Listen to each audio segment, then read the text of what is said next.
जब हम लोकतंत्र की बात करते हैं तो अक्सर हमारा ध्यान दिल्ली या राज्यों की राजधानियों पर जाता है ना? लेकिन असली लोकतंत्र की जड़ें वो तो हमारे अपने गांव और शहरों में हैं। जी हां, आज हम बात करने वाले हैं लोकतंत्र की इसी सबसे गहरी और सीधी परत के बारे में, यानी स्थानीय सरकार।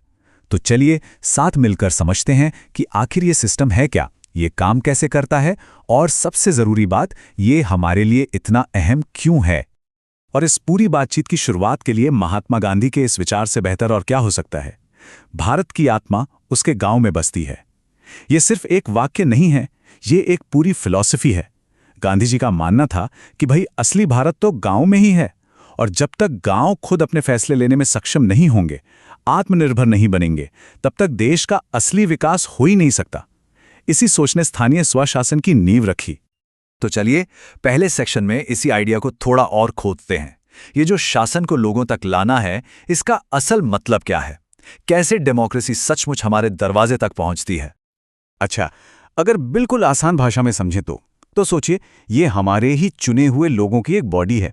एक ऐसी संस्था जिसकी जिम्मेदारी क्या है? हमारे मोहल्ले की सड़कें ठीक रखना, पानी की सप्लाई देखना, साफ सफाई का ध्यान रखना, मतलब हमारी रोजमर्रा की जो जरूरतें हैं ना, उनको पूरा करना। इसे समझने का एक बढ़िया तरीका है भारत के डेमोक्रेटिक स्ट्रक्चर को एक पिरामिड की तरह देखना। सबसे ऊपर यानी टॉप पर है केंद्र सरकार, फिर बीच की लेयर में आती हैं राज्यों की सरकारें, और इस पूरे पिरामिड की जो बुनियाद है, जो नींव है, वो है स्थानीय निकाय। ये वो लेवल है जो जमीन से जुड़ा है, जो सीधे सीधे हम सबसे जुड़ा है। अब आते हैं उस एक ऐतिहासिक कदम पर जिसने ग्रामीण भारत की पूरी तस्वीर बदलने की कोशिश की। जी हां, हम बात कर रहे हैं 73वें संविधान संशोधन की, और इसी को हम सब पंचायती राज सिस्टम के नाम से जानते हैं। लेकिन एक मिनट, यहां एक सवाल तो बनता है, आखिर ऐसी क्या जरूरत आन पड़ी थी कि पंचायतों को संविधान में जगह देनी पड़ी?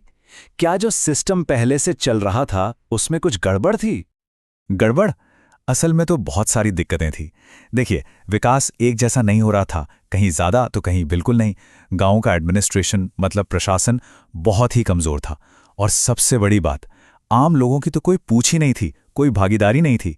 सारी की सारी योजनाएं ऊपर दिल्ली या राजधानी में बैठे अधिकारी बना देते थे, जिन्हें शायद ज़मीनी सच्चाई का पता भी नहीं होता था। सोचिए, एक ऐसा सिस्टम जो उन्हीं लोगों से कट चुका था जिनकी सेवा के लिए उसे बनाया गया था। तो इसी प्रॉब्लम को सॉल्व करने के लिए ये नया 3 लेवल का स्ट्रक्चर लाया गया।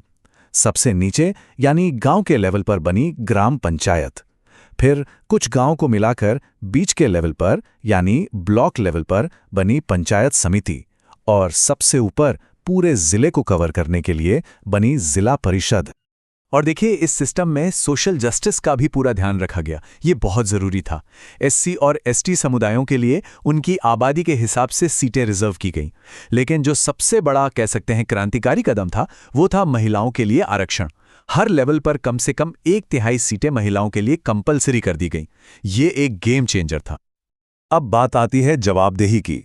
तो अकाउंटेबिलिटी फिक्स करने के लिए इन सभी पंचायतों का टर्म मतलब कार्यकाल 5 साल का तय कर दिया गया।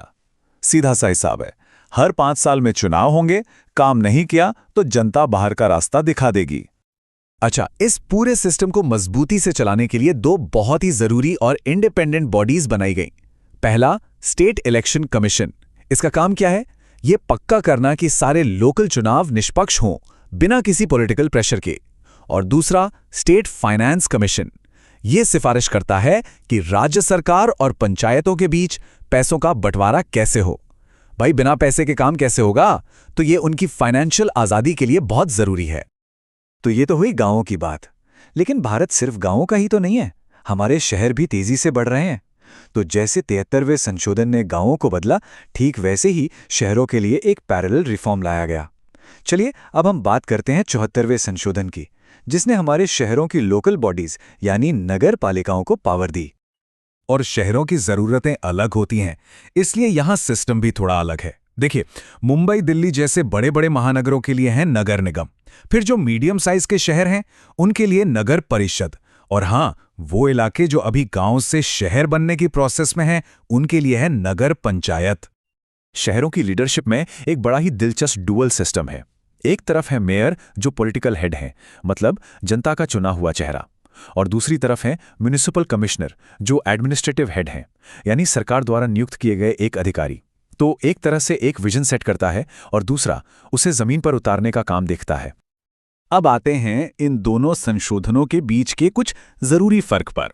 देखिए, दोनों एक जैसे लगते हैं पर टेक्निकली अलग हैं। पंचायतें आती हैं संविधान के पार्ट 9 में और नगर पालिकाएं आती हैं पार्ट 9A में। और जो सबसे बड़ा फर्क है वो है इनके काम को लेकर। पंचायतों को 11वीं अनुसूची में 29 काम सौंपे गए हैं जो ज्यादातर ग्रामीण जरूरतों से जुड़े हैं। वहीं नगर पालिकाओं को 12वीं अनुसूची में 18 काम दिए गए हैं जो शहरों की जरूरतों पर फोकस्ड हैं। तो ठीक है, कानून बन गया, संविधान में जगह भी मिल गई, सब कुछ कागज पर तो बहुत अच्छा लग रहा है, लेकिन क्या जमीन पर भी सब कुछ बदल गया? अब जरा हकीकत की बात करते हैं। देखते हैं कि पावर मिलने के बाद भी इन लोकल सरकारों को असल में किन किन मुश्किलों का सामना करना पड़ता है। तो फिर से वही सवाल, आखिर ये सब इतना जरूरी क्यों है? देखिए, इसका महत्व बहुत गहरा है। ये लोकतंत्र को बड़े बड़े संसद भवनों से निकालकर हमारी गली, हमारे मोहल्ले तक ले आता है। मतलब जो हमारी लोकल परेशानियां हैं, उनका सॉल्यूशन वही लोग खोजें जो रोज उन परेशानियों से जूझते हैं। इसका मतलब है कि हमारे चुने हुए नेता सीधे सीधे हमें जवाब देंगे। और सबसे बड़ी बात, इसका मतलब है कि अपने मोहल्ले, अपने गांव के विकास में हमारी भी आवाज होगी, हमारी भी भागीदारी होगी। अगर इन सारी चुनौतियों को एक शब्द में समेटना हो तो वो शब्द है मिसमैच। जी हाँ, एक बड़ा असंतुलन है। एक तरफ है लोगों की उम्मीदें जो बहुत ज्यादा हैं और दूसरी तरफ है हकीकत। हकीकत यह है कि इन लोकल बॉडीज के पास ना तो उतना पैसा है और ना ही काम करने की पूरी आज़ादी। मतलब जिम्मेदारी तो कंधों पर डाल दी गई है, लेकिन उस जिम्मेदारी को निभाने की पूरी ताकत अक्सर उनके हाथ में होती ही नहीं है। लेकिन ये जो पूरा आइडिया है ना, ये कोई रातों रात नहीं आया। इसके पीछे दशकों की सोच, लंबी लंबी बहसें और कई कमेटियों की सालों की मेहनत छिपी है। तो चलिए जरा पीछे चलते हैं और उस सफर पर एक नजर डालते हैं जिसने इन सुधारों की नींव रखी। ये कहानी शुरू होती है 1957 से, जब बलवंत राय मेहता कमेटी ने पहली बार ये 3 लेवल वाले सिस्टम का आइडिया दिया। फिर 20 साल बाद 1977 में अशोक मेहता कमेटी ने इसमें कुछ बदलाव सुझाए और फिर 1989 में थुंगन कमेटी ने जोर देकर कहा कि भाई अब इससे संवैधानिक दर्जा देना ही पड़ेगा। और इन्हीं सारी कोशिशों का नतीजा था कि आखिरकार 1992 में ये कानून की शक्ल ले सका। तो ये बात समझना बहुत जरूरी है। 1992 के जो संशोधन थे वो कोई अचानक से लिया गया फैसला नहीं थे।